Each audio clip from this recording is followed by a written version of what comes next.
আসসালামু আলাইকুম প্রিয় দেশবাসী।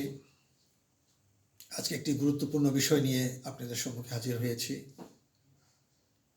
তার আগে আরেকটি বিষয় দিয়ে আপনাদের দৃষ্টি আকর্ষণ করছি। এটা একটি দার্শনিক দৃষ্টিকোণ থেকেই কথা বলতে হয়। ইংরেজিতে বলে because I think so I exist. তা বাংলায় এটা আমরা বলতে পারি যেহেতু আমি চিন্তা করতে পারছি কাজেই আমি আমার অস্তিত্ব ঘোষণা করতে পারছি। তো কাজেই আজকে যদি কনসাসনেস নিয়ে আমরা যদি কথা বলি যে আমাদের যে বৈষম্য বিরোধী ছাত্র আন্দোলনের ভিতর দিয়ে যে যাত্রা শুরু করলাম, তারপরে 16ই জুলাই যে আবু সাইদের যে গুলির সামনে বুক পেতে দিয়ে যে আত্মহতি দিল, সেখান থেকে যে মানুষের ভয়ের সংস্কৃতির পরাজয় হলো, সেটাই আসল কথা। কাজে ভয়ের সংস্কৃতি দিয়ে শেখ হাসিনা গত 15.5 বছর যে মানুষকে যেভাবে নিষ্পেষিত করে এসছে, সেটারই জয় করেছে আবু সাইদ। এবং আবু সাইদের ভিতর দিয়ে আমাদের যে গণঅভ্যুত্থানের সূচনা হয়েছে, সেটা আমরা একটা পর্যায়ে আমরা বিজয় অর্জন করেছি।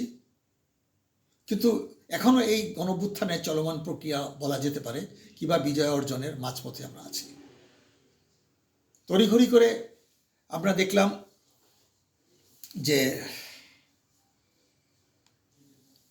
জেনারেল যিনি ক্ষমতায় আছেন ওয়াকার, উনি অঘোষিত সামরিক সরকারের প্রধান হিসেবেই যাদেরকে নিয়ে ওনারা আলোচনা করেছেন, এখানে বিএনপি, জামাত ইসলামী, জাতীয় পার্টি এবং আরও কয়েকজন সুশীল সমাজের পক্ষ দিয়ে। তো তারা যে সিদ্ধান্ত নিলেন, জেনারেল ওয়াকার তো হাসিনার মনোনীত এবং ভারতের অনুমোদিত যেই প্রশাসনের সেটআপের, আর্মি সেটআপের একটি অংশ, তো সেটার কোনো বৈধতা নেই। কাজেই যে গণঅভ্যুত্থানের যারা বিপ্লবী ভূমিকা পালন করছে, আমরা শুরু থেকে বলেছিলাম তাদের সাথে সংহতি প্রকাশ করে তাদেরই বিপ্লবী সরকার ঘোষণা করার কথা ছিল। এটা কোনো সাংবিধানিক মেনে নিয়ে রাষ্ট্র ঘোষণা হয় নাই। তারপর তাদেরই পরামর্শ নিয়ে আমরা যেভাবে জেনেছি ডক্টর ইউনূসকে তারা প্রধান উপদেষ্টা করার সিদ্ধান্ত নিয়েছে। এরপর আমরা দেখলাম ধাপে ধাপে সর্বশেষ প্রায় 21 জন এটার মেম্বার হলো এবং মন্ত্রীর পদমর্যাদায় মাত্র 2 জনকে তাদেরকে নেওয়া হলো। এবং আসিফ নজরুল সাহেব তাদের শিক্ষক। পরে জানা গেল যে নাহিদ হলো গণতান্ত্রিক ছাত্র শক্তির সদস্য সচিব ছিলেন এবং ওটার আহ্বায়ক ছিলেন আক্তার, ডাকসুর সমাজসেবা সম্পাদক। সে কারাগারে ছিলেন আন্দোলন চলাকালীন একটা সময়, সে বের হয়ে আসলেন, এখন মনে হচ্ছে উনি প্রধান মুখপাত্র। কিন্তু যে জিনিসটা আমাদের হওয়া উচিত ছিল যে যারা আন্দোলন সংগ্রাম কিংবা বিপ্লবী ভূমিকা পালন করছে, তাদের হাতেই রাজনৈতিক শক্তি এবং ডিসিশন মেকিং এর যে ক্ষমতা, সিদ্ধান্ত নেওয়ার ক্ষমতা তাদের কাছেই রেখে দেওয়া উচিত ছিল। এটাই জনগণ আশা করে। এবং অতীতের যতগুলো রাজনৈতিক সংগঠন যারা ক্ষমতায় ছিল, বিএনপি, জাতীয় পার্টি, জামাত সহ, সাধারণ ছাত্ররা তাদের উপর নির্ভর করে নেই, জনগণ তাদের রিজেক্ট করেছে এবং এটাই সাফল্য হয়েছে। এবং গত 15 বছর কিংবা 15.5 বছর আওয়ামী লীগরে তারাই ক্ষমতায় রেখেছিল। ঠিক আছে, এখন তড়িঘড়ি করে এখন যদি বলা হয় যে নির্বাচন, এখন মানুষ নির্বাচনই ভাবছে না। যে ওয়াদা নিয়ে, যে মানুষের বিশ্বাস নিয়ে এখন মনে হচ্ছে যে কয়েক হাজার লোক আত্মহত্যা দিয়েছে। গতকাল পর্যন্ত জানা গেল যে প্রায় 650 মতো আওয়ামী লীগের মন্ত্রী, এমপি, প্রশাসন তারা ক্যান্টনমেন্টে এই ওয়াকারের নিরাপত্তার অধীনে ছিলেন এবং বলা হলো যে তারা নিজ দায়িত্বে চলে গেছে। তারা চলে গেছে না তাদেরকে আপনি ছেড়ে দিয়েছেন? এটার উত্তর কে দিবে? আরেকটা কথা বলা হচ্ছে হাসিনা পালিয়ে যায় নাই, হাসিনাকে সেফ অ্যাক্সেস দেওয়া হয়েছে। জেনারেল ওয়াকার এটা জনগণের কাছে জবাব দিতে হবে। জনগণ সামরিক সরকার চায়নি। জনগণ এই যে দুর্নীতিবাজ রাষ্ট্রপতি চুপ্পু, তাকে এখনো সাংবিধানিক নিয়মকানুন মেনে নিতে হবে, তাকে রাষ্ট্রপতি রাখা হয়েছে। এরকমও শোনা যাচ্ছে যে তার থেকে পদত্যাগ জোর করে কিংবা প্রেশার দিয়ে পদত্যাগপত্র গ্রহণ করা হয়েছে, এবং সেবার মঈন ফখরুদ্দিনরা যেভাবে চলেছিল ইয়াজউদ্দিনকে সামনে রেখে জনগণ বোঝাচ্ছে, এটা মূল বিপ্লবের স্পিরিট থেকে সরে যাওয়া হচ্ছে। কেউ বলছে দেশ স্বাধীন হয়েছে, এই যে আমি কথা বলতে পারছি, এটাও স্বাধীনতা। আমি এখন যে কথাগুলো বলছি, এটা কি বাংলাদেশের যে আমি কি কথা বলতে পারবো? আমি তো প্রায় 2000 পরের থেকে আমি যেতে পারছি না বাংলাদেশে। সারা জীবন রাজনীতি করছি, ছাত্র রাজনীতি করছি, জাতীয় রাজনীতি, আন্তর্জাতিক রাজনীতি করলাম। কেউ তো চুপ্পুকে চ্যালেঞ্জ করছে না।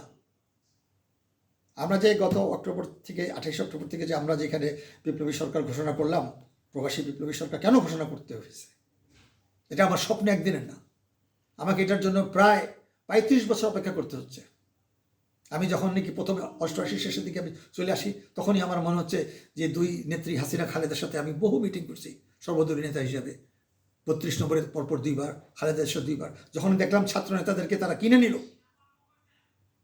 আওয়ামী লীগের কিছু ছাত্র নেতারা মন্ত্রী এমপি হলো, বিএনপি কিছু ছাত্ররা মন্ত্রী এমপি হলো, তারপর ডজন ডজন এই ছাত্র নেতারা কোটি কোটি টাকার মালিক হলো। এখন যদি মানুষ প্রশ্ন করা শুরু করে, নাহিদ এবং তাদের সঙ্গে আছে, তারা তো এখনই মন্ত্রীর মতো গাড়িতে করে তারা মানে যেভাবে বিজয়ের মতো সবার সাথে হ্যান্ডশেক করে যাচ্ছে, মানুষ এটা আশা করে না। হয় তাদের আবার ফিরে আসতে হবে, নাহলে তারাও করে থাকুক, দুটো একসাথে হয় না। তো এই কথাগুলো বাংলাদেশে কেউ বলছে না। ইতিমধ্যে আমরা দেখলাম যে সমস্ত ছাত্র দলের ছেলেরা এবং বিএনপি লোকরা এলাকার আওয়ামী লীগের যেই দখলদারিত্ব ছিল তারা নিয়ে নিছে, তাদের ব্যবসা বাণিজ্য এখন হয়তো কিছু কিছু কন্ট্রোল আসছে। কিন্তু সাধারণ ছাত্ররা যদি তাদের এই আন্দোলন অব্যাহত না রাখে, তাদের যদি বিপ্লবী সরকার গঠিত না হওয়া পর্যন্ত এবং তাদের বঙ্গভবন ঘেরাও করে চুপ্পুর থেকে ক্ষমতা না নেওয়া পর্যন্ত আমাদের সংগ্রাম চলবে। 3-4 বছর যাবৎ আমি অন্তর্বর্তীকালীন প্রবাসী ছায়া সরকারের নামে আমি জনমত তৈরি করার চেষ্টা করেছি। যেসব কথাগুলো বলেছি আমাদের কোনো পত্রপত্রিকা, কোনো মিডিয়া কভার করে না। আমার পক্ষে সম্ভব না প্রতিদিন সকাল বিকাল যে টকশো 31 মিনিটের মতো আমি নিজের প্রচার করব। আমি জনগণের উপর নির্ভর করে আমরা এই কথাগুলো বলেছি। তো কাজে সেই কারণে আজকে স্পষ্ট করে আমাদের জনগণকে বলা দরকার যে আমাদের যে মূল যে চালিকা শক্তি, সেই হলো বৈষম্য বিরোধী ছাত্র আন্দোলনের নেতৃবৃন্দের প্রতি আমাদের আহ্বান থাকবে, আপনারা যে সমন্বয়ে যে আপনারা এই আন্দোলন পরিচালনা করেছেন, সেটাকে সামনে রেখেই আপনাদের আগামীতে কাজ করতে হবে। একটি খবর আমাকে সবচেয়ে বেশি আলোড়িত করেছে, আমাকে চিন্তিত করেছে, সকলের সাথে আমি পরামর্শ করলাম যে 16ই আগস্ট 2024 তারিখে পত্রিকায় এবং মিডিয়া একটা প্রকাশিত হয়েছে, দি বাংলাদেশ মনুমেন্টস একটা মিডিয়া আছে, সেখানে তারা বলল যে পদত্যাগ করলেন চট্টগ্রাম বিশ্ববিদ্যালয়ের 5 জন সমন্বয়ক। তার ভিতরে একজন সমন্বয়ক হলো সুমাইয়া শিকদার এবং 4 জন সহ সমন্বয়ক। তারা বলছে যে তাদের সাথে সমন্বয় করা হচ্ছে না, সাধারণ ছাত্রদের সাথে আলোচনা করা হচ্ছে না, কাজেই এই কারণে তারা পদত্যাগ করছে। এবং এই বিষয়ে আমরা উদ্বিগ্ন যে সমন্বয়কারীদের যেটা সমন্বয় দরকার সেটা খুবই জরুরি। না হলে এই সুপ্রিম কোর্টে কিছুদিন আগে আপনারা দেখেছেন, সুপ্রিম কোর্টে কয়েক ঘন্টার মধ্যে তারা সুপ্রিম কোর্টের প্রধান বিচারপতি সহ সবাইকে পদত্যাগ করতে বাধ্য করেছে। কিন্তু যতক্ষণ পর্যন্ত সিদ্ধান্ত নেওয়ার ভূমিকা তারা পালন করতে পারবে না, তা না ততক্ষণ পর্যন্ত আমাদের এই সংগ্রাম চলবে। তো সেই জায়গায় আজকে আমার মূল ফোকাস পয়েন্ট, যে ইংরেজিতে যেটা আমি বারবার বলি যে because I think so I exist. কাজে এই আন্দোলনটা ততদিন পর্যন্ত সচল থাকবে যতদিন পর্যন্ত এই আন্দোলনের